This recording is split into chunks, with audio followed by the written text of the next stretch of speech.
스가랴서 두 번째 시간입니다. 오늘 이제 16절에 보시면 하나님이 다시 이스라엘을 불쌍히 여기시고 또 그들을 다시 세우시겠다고 말씀하십니다. 그래서 16절 하반절에 보시면요, 예루살렘 위에 측량줄을 다시 긋겠다. 나 만군의 주의 말이다. 우리가 오랜 시간 동안 이 소선지서를 보고 있기 때문에 이게 어떤 의미인지 여러분이 이해가 잘 되실 거라고 생각합니다. 이스라엘 백성들이 이제 하나님의 뜻을 따르기보다는 자신들의 즐거워하고 좋아했던 우상과 또 하나님이 그렇게 원하지 않았던 하나님의 공의를 저버리고 가난한 자들 또 힘없는 자들을 억압하고 약탈했던 그 삶으로부터 하나님 그들을 끌고 바벨론으로 가셨죠. 그 바벨론으로 이스라엘 백성들을 끌고 가셨던 이유는 그들을 다시 회복시키기 위함이라는 이야기를 여러 차례 선지자들이 이야기했습니다. 그래서 드디어 하나님이 그 백성들을 다시 고레스 칙령에 의해서 다시 예루살렘의 성전을 건축하는 자리까지 오게 된 것이죠.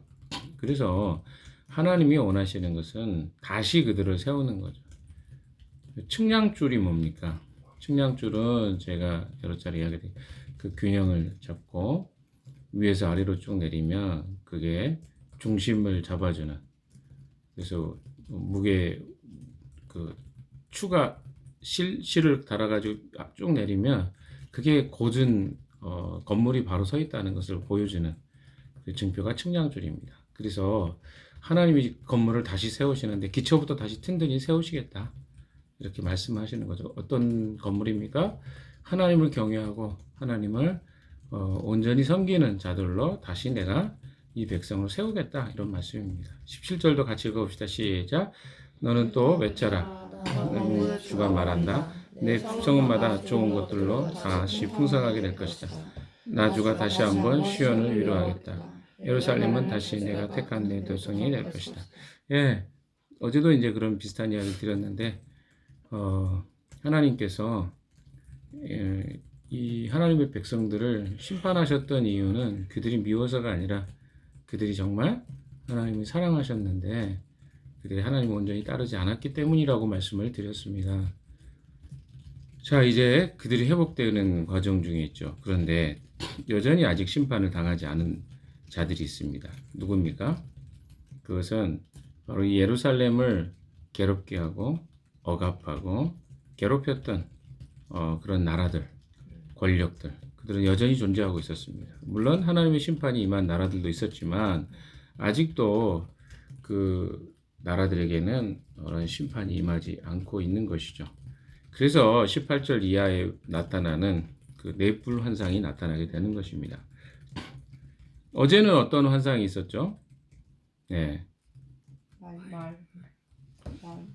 화산류 나무 가운데 서 있었던, 그렇죠, 붉은 말을 타고 계신 예수 그리스도, 그리고 다른 말들이 온 땅을 돌아다니면서 다시 그리스도에게 보고하는 그런 내용들이 나왔죠. 평안해서는 안 되는데 그들이 평안하고 있다. 오늘은 이제 넷불의 환상입니다. 그럼 뿔이 뭔가를 여러분이 먼저 살펴봐야 되겠. 뿔은 권세와 세력, 나라들을 상징합니다. 그래서 이 상징의 의미들을 여러분이 좀 기억할 필요가 있어요. 왜 그러면 그 넷불이 그런 것들을 상징하고 있는지는 여러 내용들, 구약의 내용들에도 언급이 되어 있고요. 또 신약의 이 요한계시록에도 그 동일한 어떤 내용들이 나옵니다. 그래서 여러분이 되게 그 신약의 요한계시록이 되게 새로운 내용 같지만 구약의 내용을 좀 이렇게 공부하다 보면 이게 뭐 새로운 내용이 아니네, 이미 언급되었던 것들을 다시 요한계시록에 나타나 있다 보니까 그게 우리에게 되게 생소하고, 그러니까 신약의 내용에는 그런 내용이 거의 안 나오잖아요. 근데 구약에는 이런 예언이나 환상들을 통해서 말도 나오죠. 그리고 근데 요한계시록에 말도 나오거든요. 불도 나오죠. 뭐 용도 나오고 막 이런데 이런 것들이 다 상징적 의미를 가지고 있습니다. 그래서 내 뿔은 내 권력과 세력, 나라 이런 것들을 상징한다고 여러분 생각하시고 오늘 본문의 말씀을 읽어보시면 좋을 것 같습니다. 18절 한번 읽어볼까요? 시작. 내가 고개를 들어서 보니 뿔 네 개가 내 앞에 나타났다. 19절 시작. 나는 내게 말하는 천사에게 물었다. 이것은 무슨 뿔들입니까? 그가 나에게 대답하였다. 이것들은 유다와 이스라엘과 자 여기서 이야기하죠. 이것은 유다와 이스라엘과 예루살렘을 흩어보낸 뿔이다. 그런 세력과 나라들, 권세, 힘을 가지고 있는 자들을 이야기하는 것이죠. 그러니까 누가 그들을 흩어버렸습니까? 바벨론이 그렇게 했었죠. 그렇죠? 그리고 그만 그렇게 했습니까? 그 주변에 있는 나라들도 다 그렇게 했죠. 같이 돕지도 않고 오히려 그들과 협작해서 이런 일들을 했습니다. 그래서 이런 나라와 권세와 세력들을 지금 천사라 그랬는데 아까 어제도 이야기했지만 그리스도에게 물어본 거죠. 그래서 이것이 바로 흩어버린 뿔들이다. 20절 읽어볼까요? 시작. 그때 주님께서 나에게 대장장이 4명을 보여주셨어요. 또 대장장이가 나오네. 뿔이 나오고 대장장이가 나오고. 그럼 대장장이가 뭔가 어떤 존재들인가를 이제 21절에 이야기합니다. 시작. 내가 여쭈었다. 이 사람들은 무슨 일을 하려고 온 사람들입니까? 주님께서 나에게 대답하셨다. 이 뿔은 유다 사람이 감히 머리도 쳐들지 못하게 하는 모든 나라들이다. 그러나 대장장이 내 것은 곧 유다 땅을 뿔로 들이받는 백성을 흩어버린 이방 나라들을 끌게 하고 그 이방 나라들의 뿔을 꺾으려고 오는 사람들. 그러니까 이게 뭡니까? 대장장이는 망치질하는 사람들이잖아요. 그래서 어때요? 그 망치질해서 그 칼을 만들고 또 뭐 무기도 만들고 그런 농사짓는 것들도 만들고 이렇게 하는 그런 역할들을 하는 사람들입니다. 그런데 이 뿔을 어때요? 망치로 때려서 깨트리려고 하는 존재들. 그럼 여러분이 생각하면 어떤 존재들 같습니까? 하나님의 도구가 되는 존재들인 거죠. 그런 나라들, 권세와 세력들이라고 이해할 수 있을 것 같습니다. 이렇게 좀 정리를 하고 오늘 말씀이 어떤 의미가 있는지를 좀 정리를 해보겠습니다.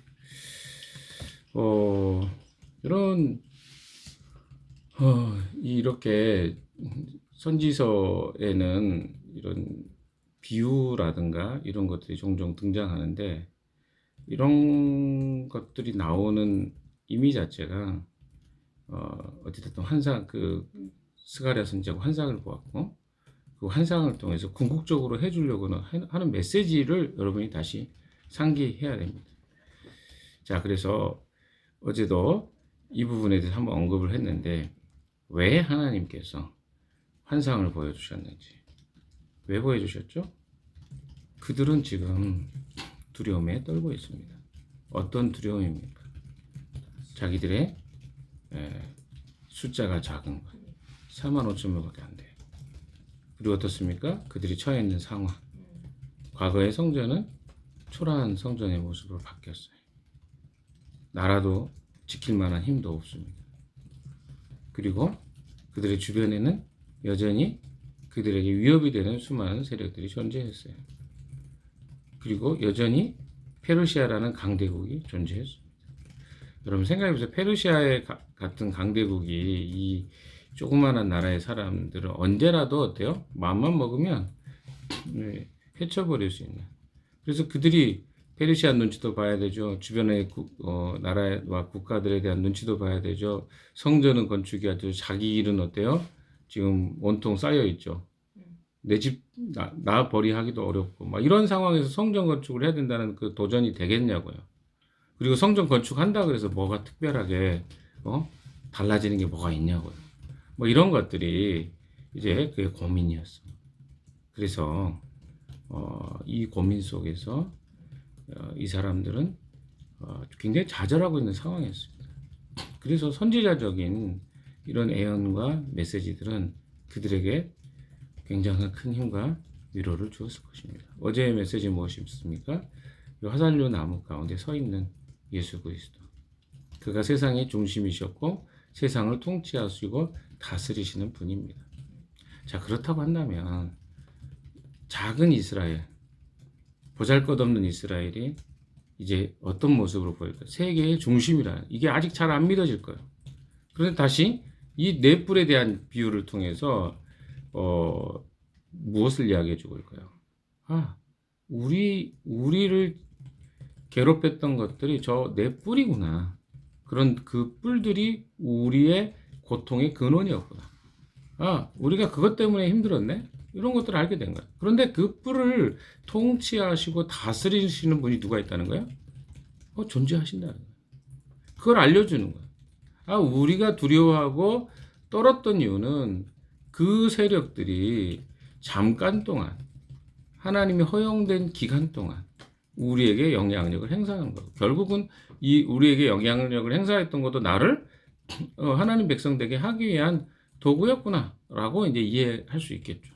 또한 이 과정을 통해서 대장장이를 보내시겠다는 이야기는 뭡니까? 그들을 때려 부신다고 표현하니까. 그런데 전복시킨 만한 힘을 가진 능력이 우리가 믿고 있는 이 하나님께 있구나. 이런 것들을 그들이 이제 이 환상을 통해서, 이 계시를 통해서 보게 되는 것이죠. 그러면 어떨까요? 그들의 삶에 영향을 미치겠죠.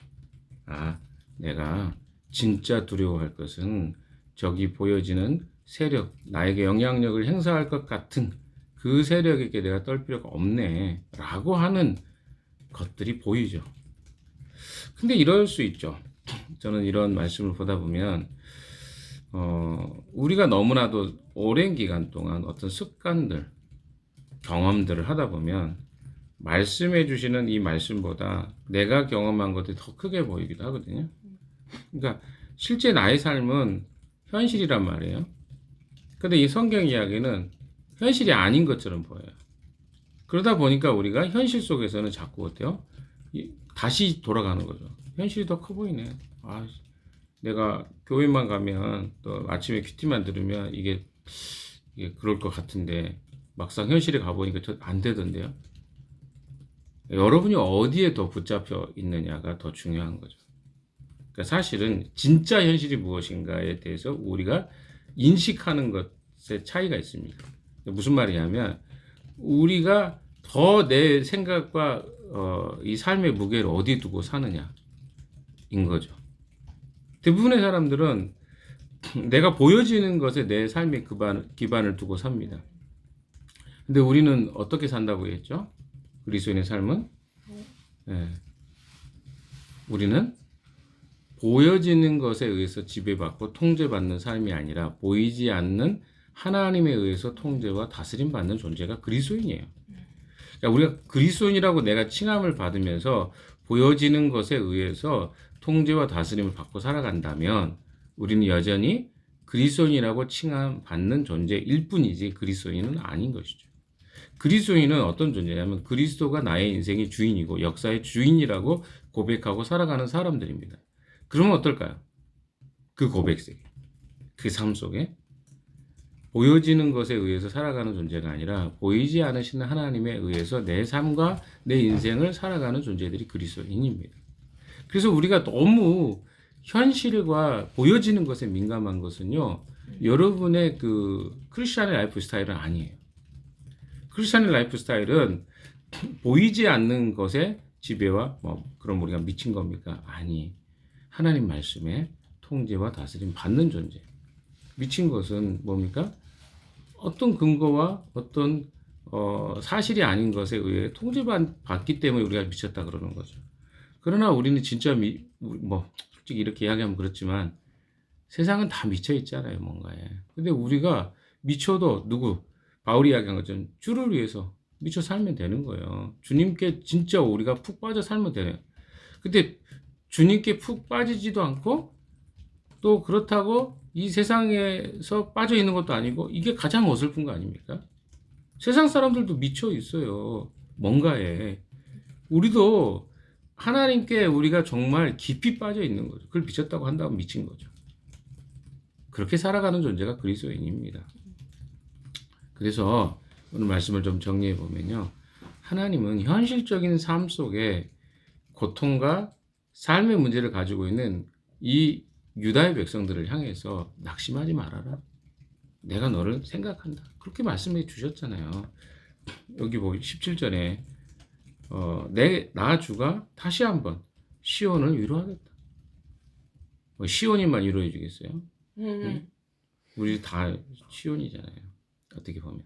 여기 하나님 백성은 시온이라고 하니까. 예루살렘은 다시 내가 택한 내 도성이 될 것이다. 하나님이 그렇게 말씀해 주고 있는 것입니다. 그리고 하나님이 다시 나를 하나님 백성으로 기뻐하고 사랑하겠다. 근데 그 어떤 존재입니까? 어떻게 할 때? 우리가 하나님이 아닌 다른 것으로부터 돌이킬 때, 내가 온전히 하나님께만 내가 미쳐 있을 때 하나님 우리를 온전하게 하실 거야. 그것이 하나님이 우리에게 주고 싶은 생각입니다. 여전히 우리는 싸움합니다. 왜? 현실이 넉넉하지 않죠. 눈에 보여지는 것들은 여전히 답답해요. 안 바뀌는 것 같아요. 그래서 그런데 우리가 더 답답해지는 이유는 거기에다 내 마음을 두고 있기 때문에, 내 중심을 두고 있기 때문에 그래요. 그러니까 우리의 중심이 이 눈에 보여지는 세상이 아니라 주님께 두게 된다면 그 마음이 가벼워질 거예요. 근데 자꾸 우리는 어디에 기대합니까?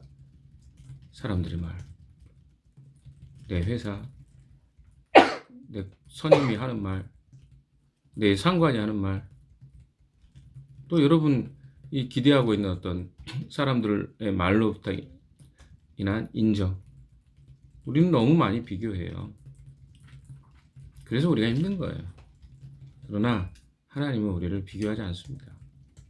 한 사람의 그리스도인으로 우리를 부르셨습니다. 오늘도 이 말씀을 들으시면서요, 여러 가지 생각이 드셨을 건데, 사랑하는 여러분, 오늘 이 말씀을 기억하시면서 하나님은 내가 낙심하지 말라고 이런 말씀을 하시는 거구나. 세상의 그 백성을 통제할 수 있는 권한도 하나님 잠깐 주신 거예요. 잠깐. 영원하지 않습니다. 근데 영원할 것처럼 우리가 생각해버리는 것이 문제가 있다는 거죠. 영원하지 않은 세력에 우리가 너무 헷갈리지 마십시오. 너무 거기에 힘쓰지 마십시오. 우리는 영원하신 하나님께 우리 소망을 두고 살아가는 자들입니다. 오늘도 그 하나님께 우리 소망을 두고 살아가는 여러분 되시기를 주님의 이름으로 축원합니다. 기도하겠습니다. 하나님 아버지 감사합니다.